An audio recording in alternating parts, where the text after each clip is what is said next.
Ar žinojai, kad kiekvienas iš mūsų turime dvasinius gyvūnus, simbolius, kurie atspindi mūsų savybės, mūsų jėgas ir vidinę energiją? Senovėje žmonės tikėjo, kad kiekvieną žmogų lydi jo dvasiniai gyvūnai globėjai, kad jie neša tam tikras savybės apie žmogų, pavyzdžiui, išmintį, drąsą arba jėgą. Jie nelaikė savęs atskirų nuo gamtos.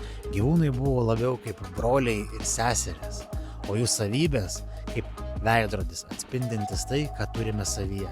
Stebėdami juos, žmonės mokėsi patys apie save. Štai kokias naudas gali gauti dabar, pažinęs savo dvasinius gyvūnus. Pirma, geriau pažinti save. Gyvūnas atspindi mūsų talentus, mūsų savybės ir silpnybės, kurias taip pat reikia priimti. Antra, aiškesnis vidinis vedimas. Gyvūnas kaip simbolis gali tau padėti atrasti kryptį, kai esi labai pasimetęs. Trečia, turimų savybių aktyvavimas. Pavyzdžiui, vilkas tavyje gali aktyvuoti tavo ištikimybę, o lokys, pavyzdžiui, aktyvuoti tavyje esančią drąsą. Ketvirta, įkvėpimas sunkiu metu.